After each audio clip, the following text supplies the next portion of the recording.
Praise the lord, hallelujah. સવારની સલામ, good morning.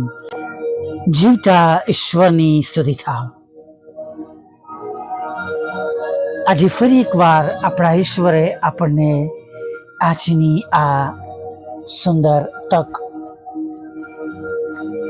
પ્રભાત, દિવસ, સમય પૂરો પાડ્યો છે અને પ્રભુની સ્તુતિ કરીએ. હાલેલુયા. કેમ કે આ સુંદર સમય, આ સુંદર તક બધાની પાસે નથી અને બધાને મળી નથી. જો વ્યક્તિગત રીતે કહું તો આ ઓડિયો તો ઘણા દિવસો પહેલા રેકોર્ડ મેં કર્યો છે. લગભગ 7 દિવસથી વધારે હશે. આમ હું 10 દિવસ કહું છું, પણ ગયા શુક્રવારથી ગુરુવારે છેલ્લું રેકોર્ડિંગ કર્યું અને ગુરુવારે બપોર બાદ જે મોંમાં ફોડલી મોટી થઈ અને ગુરુ, શુક્ર, શનિ, રવિ અને આજે સોમવાર, પહેલી વાર એવું બન્યું કે આટલા બધા દિવસો સુધી મેં રેકોર્ડિંગ બંધ રાખ્યું. આપને સમયસર ઓડિયો મળ્યો હશે, પણ જે પ્રભુનું કામ હું કરી રહ્યો છું એમાં પહેલી વાર આટલો સમય સુધી હું રેકોર્ડિંગ કરી શક્યો નહીં. એનું મુખ્ય કારણ મારાથી જે બોલાવવું જોઈએ એ બોલાતું નથી. સખત ગળામાં દુખાવો છે, જીભ પર જે ફૂડલી છે એના લીધે દુખાવો છે અને અંદરના ભાગમાં પણ દુખાવો છે. પ્રભુની સ્તુતિ થાવ. સર્વમાં ઈશ્વરને આદર અને માન, મહિમા મળો. આ સમયે ઓડિયો રેકોર્ડ કરવાને માટે તમારી સમક્ષ એવી પરિસ્થિતિમાં પણ બોલી શક્યો છું. આપને જણાયું એના 2 કારણ છે. પ્રથમ તો મને તમારી પ્રાર્થનાનો સપોર્ટ મળે, જેથી કરી જો દેવની ઈચ્છા ઝડપથી સાજાપણું આપવાની છે તો સાજાપણું મળે, યોગ્ય માર્ગ નીકળે. હાલેલુયા. અને બીજી પણ હૃદયની એવી વિનંતી પ્રભુને છે અને એના માટે પણ પ્રાર્થના થાય કે ઈશ્વરનું કામ આવી બાબતોના લીધે રોકાય નહીં. હાલેલુયા. Praise the lord. અને ખરેખર આપણા જીવનોમાં જે તક મળે છે, આપણને જે સમય મળે છે, એને આપણે પ્રભુની માટે સુંદર રીતે વાપરીએ, ઈશ્વરના મહિમાને માટે વાપરીએ. આપણું તો આ માસનું વચન છે, પણ હું જાણું છું કે મારો ઉદ્ધાર કરનાર જીવે છે, આખા રીતે પૃથ્વી પર ઊભા રહેશે. हालेलुया. परंतु मुझे यह मालूम है कि मेरा छुड़ाने वाला जीवित है तथा अंत व पृथ्वी पर खड़ा रहेगा.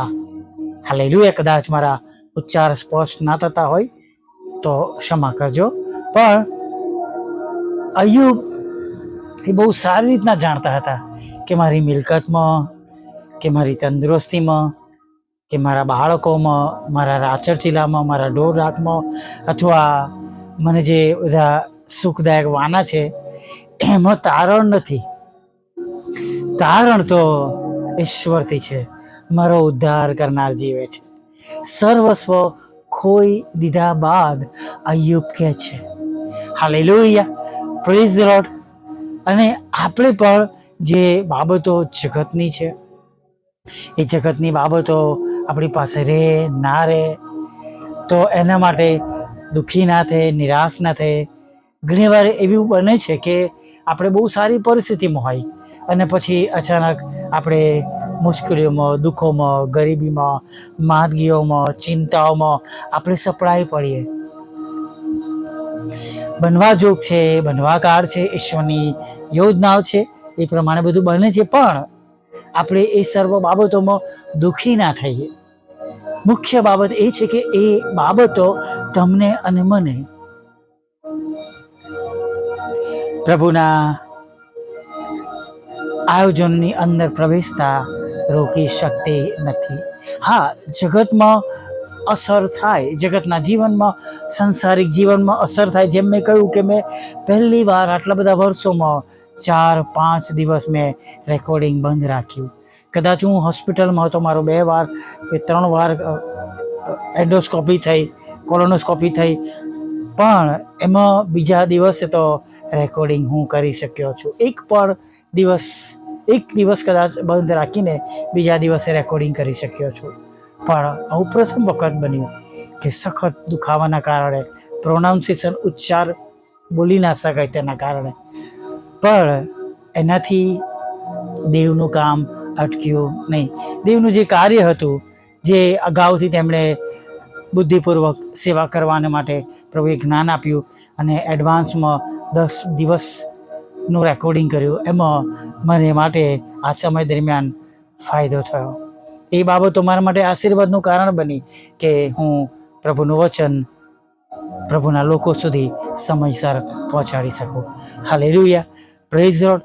પ્રભુ એમના કાર્યને માટે આપણો શ્રેષ્ઠ રીતે ઉપયોગ કરે છે, આપણી કમજોરીઓનો ઉપયોગ કરે છે, અને આપણે જે તે પરિસ્થિતિમાં પ્રભુને માટે કામ કરવા તૈયાર હોય ત્યારે પ્રભુ એવી પરિસ્થિતિઓમાં પણ આપણો જબરજસ્ત ઉપયોગ કરે છે. હાલેલુયા. માટે દુઃખી ના થઈ, નિરાશ ન થઈ, ચિંતિત ન થઈ. ભલે પ્રશ્નો છે, દુઃખો છે, બીમારીઓ છે. હાલેલુયા. મારા માટે પણ હંમેશા એક નિદાન રહે છે, કેમ કે મારા પપ્પાને જેમ એ અન્નનળીનું કેન્સર હતું અને એમાંથી સાજાપણું મળ્યું, એમ મને પણ પુષ્કળ એસિડિટી રહે છે અને પુષ્કળ એસિડ રહે છે. અને એકવાર એના માટે એન્ડોસ્કોપી પણ ચેક કરીને જોયું હતું કે મને પણ એવા સિમ્ટમ્સ છે કે નહીં.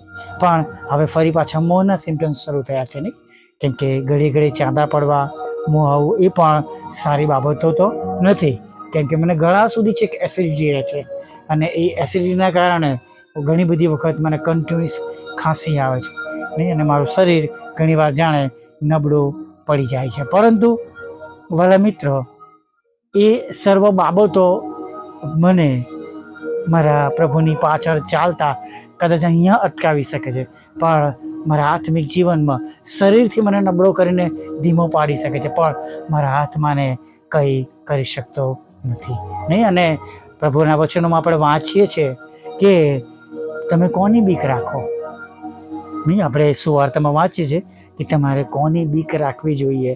પ્રભુનું વચન કહે છે, જે શરીરને મારી નાખે છે એનાથી બીવો નહીં, પણ જે આત્માને મારી શકે છે એની બીક તમે રાખો. અને માટે આજે તમે અને હું જે કંઈ પરિસ્થિતિમાં હોઈએ, જે તે પરિસ્થિતિમાં આપણે જીવન જીવતા હોય, દુઃખી છે, નિરાશ છે, આર્થિક પ્રશ્નો છે, બીમારીઓનું નિદાન થયું છે, બિઝનેસ લોસ છે, અથવા ઘણા બધા એવા મુશ્કેલીઓ, ઘણી બધી એવી મુશ્કેલીઓ અને ઘણા બધા એવા કામો જે આપણા સારા થવા જોતા હતા કદાચ બંધ થઈ ગયા છે. તમને સહાય કરનાર તમારી પાસેથી દૂર થઈ ગયા છે, તમારા વહાલાઓ તમારી પાસે રહ્યા નથી, પ્રિયજનથી મતભેદ થયો છે અથવા પ્રિયજન રહ્યા નથી. ઘણી બધી બાબતો એવી છે કે જે આપણી પરિસ્થિતિમાં આપણને છેક તોડી નાખે, હિંમત હારી જવાય, દુઃખી થઈ જવાય, નિરાશ થઈ જવાય અને નકારાત્મક વિચારો આવે. પણ મિત્રો, પ્રભુ મહાન આપણા ઈશ્વર છે. હાલેલુયા. એ બધી બાબતોમાં આપણું તારણ નથી, આપણું તારણ તો ઈશ્વરથી છે. હાલેલુયા. એ બધી બાબતો કદાચ આપણા જગતના જીવનમાં અસર કરશે, પણ જે જીવન આપણને પ્રભુ આપવાના છે અને જેમાં પ્રવેશ કરવાનું છે ત્યાં આગળ આ બધી બાબતો આપણને અટકાવરૂપ કદાપી હશે નહીં. હાલેલુયા. કદાપી જોવા મળશે નહીં. Praise the lord. માટે જે તે પરિસ્થિતિઓમાં તમે છો, આનંદ સાથે આજના દિવસની શરૂઆત કરો. પ્રભુને બદલતા વાર નહીં લાગે. પ્રભુ સારું કરનાર, સરખું કરનાર, સાજાપણું આપનાર અને તેમના પ્રેમ, આનંદ અને શાંતિથી ભરી દેનાર જીવતા ઈશ્વર છે, જે હમણાં પણ તમારી અને મારી સાથે છે અને જેમના આશીર્વાદોમાં કોઈ ખેદ મિશ્રિત નથી. હાલેલુયા. Praise the lord. આવો પ્રાર્થના સાથે આપણે પ્રભુમાં આનંદ કરતા આજના દિવસમાં આગળ વધીએ. ભલા પ્રભુ, અમે તમારી સ્તુતિ કરીએ છીએ અને તમારો પુષ્કળ આભાર માનીએ છીએ. આભાર માનતા આજના દિવસમાં અમે તમારા પવિત્ર નામમાં આગળ વધીએ છીએ. પ્રભુ, અમારી સાથે રહો. પ્રભુ, અમારી સંભાળ લો. પ્રભુ, અમારી કાળજી લો. પ્રભુ, અમારી સર્વ સમસ્યાઓ અને અમારી સર્વ ચિંતાઓ પ્રભુ તમે દૂર કરો તેવી અમે પ્રાર્થના કરીએ છીએ. પ્રભુ, આજના દિવસમાં અમે તમારી પાછળ શાંતિથી ચાલી શકીએ અને પ્રભુ અમે તમારું કાર્ય કરી શકીએ, તમારી સેવા કરી શકીએ અને પ્રભુ જે કંઈ આજની અમારી જવાબદારી છે એ સારી રીતના નિભાવી શકીએ. તેના માટે તમારી પુષ્કળ કૃપા અને દયાથી તમે અમને ભરી દો. અમારી સાથે રહો અને પ્રભુ તમે અમારી હિંમત બનો, તમે અમારું બળ બનો અને પ્રભુ જે કંઈ બાબતોને અમને અત્યારે અગત્યતા હોય એ સર્વ બાબતો તમે તમારા બાળકોને અત્યારે જ પૂરી પાડો તેવી પ્રાર્થના અમે કરીએ છીએ. પ્રભુ સાથે પ્રભુ પ્રાર્થના કરીએ છીએ પ્રભુ પિતા, જે ભલાઓ તમને મળવાને માટે આવ્યા છે એમાં જો કોઈ દુઃખી છે, હતાશ છે, નિરાશ છે, ચિંતિત છે, મોટી બીમારીનો ભોગ બન્યા છે પ્રભુ પિતા, એવી બીમારીનું નિદાન થયું છે, હૃદય રડી રહ્યું છે, નિરાશ છે, ત્યારે પ્રભુ તમે કૃપા કરો, દયા કરો. એવા સગળા લોકોનો કબજો તમે લો, તેમની આંખના આંસુ અને તમે આનંદમાં બદલી નાખો એવી પ્રાર્થના કરીએ છીએ. પ્રભુ પ્રાર્થના કરતા પ્રભુ સર્વ દુઃખો અને મુશ્કેલીઓ, ચિંતાઓ જે તમારા બાળકો પર અત્યારે હાવી છે એ સગળો ભાર તમે લઈ લો એવી વિનંતી કરી. પ્રભુ તમારું વચન કહે છે, ઓ વૈથરું કરનારાઓ તથા ભારથી લીધેલા તમે સગળા મારી પાસે આવો અને હું તમને વિસામો આપીશ. આ પ્રભુ અમારી પ્રાર્થના કરતા પ્રભુ અમે એવા સર્વ લોકોને અમારી પ્રાર્થના વિનંતીને પ્રભુ તમારી પાસે લાવતા એવા સગળા પ્રકારનો બોજો, દુઃખ, ચિંતા, ટેન્શન તમે દૂર કરીને આજના દિવસમાં તમે તમારા બાળકોને આગળ વધારજો. પ્રભુ ખાસ પ્રાર્થના કરીએ છીએ પ્રભુ કે જેઓ પ્રભુ જાત જાતના નશાઓમાં છે, વ્યસનોમાં પ્રભુ અને ડ્રગ્સમાં અને પ્રભુ જાત જાતની પ્રભુ એવી ઇન્ટરનેટની ગેમો અને પ્રભુ એવા પ્રલોભનો અને પ્રભુ એવી બાબતો કે જે તમને અમંગળ લાગે છે, અમંગળ સંબંધો, વ્યભિચારમાં જેઓ ફસાઈ ગયા છે અથવા પ્રભુ જેમને શેતાનને ગેરમાર્ગે દોર્યા છે, પ્રભુ એ સર્વ લોકોના જીવને માટે અમે પ્રાર્થના કરીએ છીએ. આગ્રહથી હટેરથી પ્રાર્થના કરીએ છીએ. પ્રભુ કૃપા કરો, દયા કરો. પ્રભુ એવી બાબતોના લીધે તેમનો નાશ ના થાય, તેઓ પાછા ફરે, તમારું વચન તેમને મળે પ્રભુ. અને પ્રભુ તમારા સેવક સેવિકાઓની પ્રાર્થના દ્વારા પ્રભુ પિતા અને પ્રભુ વોટ્સઅપ, ફેસબુક, યુટ્યુબની લિંકો દ્વારા પ્રભુ તેમના જીવનમાં તમે વાત કરો અને તેમને પાછા લાવો તેવી અમે પ્રાર્થના કરીએ છીએ પ્રભુ. સાથે પ્રભુ અમે પ્રાર્થના કરીએ છીએ પ્રભુ એવા લોકો માટે કે જેઓ માંદા છે, પથારીવશ છે, આઈસીયુના રૂમમાં છે, વેન્ટિલેટર મશીન પર છે, ઓક્સિજન બોટલ પર છે, અથવા પ્રભુ ઓપરેશન થયા છે, અકસ્માત થયો છે, લકવા થઈ ગયો છે, કોમામાં છે પ્રભુ, હૃદય રોગનો હુમલો થયો છે પ્રભુ, બ્રેઇન સ્ટ્રોક આવ્યો છે પ્રભુ પિતા, અથવા પ્રભુ હૃદયમાં પ્રભુ મુશ્કેલીઓ ઉત્પન્ન થઈ છે, લોહી ફરતું નથી, લોહી જાડું થયું છે, ડાયાબિટીસ થઈ ગયો છે પ્રભુ, કોલેસ્ટ્રોલ વધી ગયો છે, માઇગ્રેન છે, થાઇરોઇડ છે, સાઇનસ છે પ્રભુ, અથવા પ્રભુ પાયરિયા થઈ ગયો છે પ્રભુ પિતા, એસિડિટી છે પ્રભુ પિતા, અથવા હાઇપર ટેન્શન છે, સ્ટ્રેસમાં આવી ગયા છે પ્રભુ, તેમને હાથ પગમાં દુખાવો છે, સ્કિન કેન્સર છે પ્રભુ, જાત જાતના બીજા કેન્સર છે પ્રભુ પિતા, અથવા પરમેશ્વર પિતા તેમના હાથ પગનો દુખાવો છે, દાદરો ચડી શકતા નથી, ઉતરી શકતા નથી પ્રભુ, હાથ પગેથી કામ કરી શકાતું નથી, કાનેથી સંભળાતું નથી, આંખેથી દેખાતું નથી, જીભથી પ્રભુ બોલાતું નથી, પાણી પીવાતું નથી, ખોરાક ગળી શકાતો નથી, ખોરાક પચતો નથી પ્રભુ, અને આવા અનેક પ્રકારના રોગો પ્રભુ જેઓ તમારા બાળકોના શરીરમાં છે, જે નામ નથી પણ બોલાય એવા સર્વ લોકોમાંથી પ્રભુ તમારા બાળકોને તમે હમણાં અત્યારે આ મિનિટે સંપૂર્ણ સાજાપણું આપજો તેવી અમે પ્રાર્થના કરીએ છીએ પ્રભુ.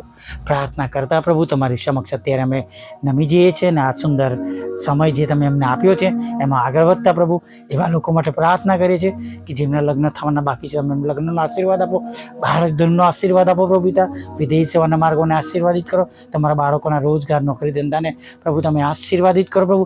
જેમની વિરુદ્ધમાં કોર્ટ કેસ છે, FIR છે, ખોટા તોહમતો છે પ્રભુ, તમે એને ખાલી જ કરો પ્રભુ. અને વિશેષ કરીને પ્રભુ પિતા તમારા બાળકોના પ્રભુ નોકરી ધંધા રોજગારને પ્રભુ તમે આશીર્વાદિત કરો. જેમની પાસે કોઈ રોજગાર નથી તમે તેમને આશીર્વાદ આપો, નાણાંનો આશીર્વાદ આપો, મકાનનો આશીર્વાદ આપો, લોનનો આશીર્વાદ આપો. પ્રભુ પિતા દુઃખી બહેનોની સાથે રહો, દુઃખી ભાઈઓની સાથે રહો, વિધવા બહેનો અનાથોની સાથે રહો. અને પ્રભુ માનસિક રોગીઓ, વિકલાંગો અને મંદબુદ્ધિના લોકોને પણ પ્રભુ તમે નોંધ મળો અને તેમનું પણ તમે ભરણ પોષણ કરો, તેમને સંપૂર્ણ સાજા કરો, એવી અમે પ્રાર્થના કરીએ છીએ. પ્રભુ જેમને વિદેશ જવું છે પ્રભુ તમે એમને માટે વિદેશના માર્ગોને ખુલ્લા કરો. પ્રભુ મારી સેવાને આશીર્વાદિત કરજો અને આ માસની મારી બધી જરૂરિયાત પૂરી પાડજો. વિશેષ કરીને જેઓ સેવાઓ કરે છે પ્રભુ અને પ્રભુ વ્યક્તિગત રીતે સેવા કરે છે તેમના માટે પ્રભુ તમે તેમના ભરથાર અને ભરણ પોષણ પ્રભુ તેમના કુટુંબ પરિવારનું કરજો, એવી અમે અરજ તમને કરીએ છીએ. આ પર મિનિસ્ટ્રીમ થયેલા પાપોને માફ કરજો. દિવસનો ખોરાક, વસ્ત્ર, અન્ન પાણી આપજો અને સાંજે દિવસના ખોરાક, વસ્ત્ર, અન્ન પાણીથી ભરપૂર કરજો. અને સાંજના સમયે ફરીવાર તમારું ભજન કરવા માટે અમને બધાને તેડી આવજો. એવું માગતા આબા બાપ અમારી પ્રાર્થના પ્રભુ ઈસુના નામ સાંભળીને દેવ બાપ માન્ય કરજો. આમીન, આમીન, આમીન.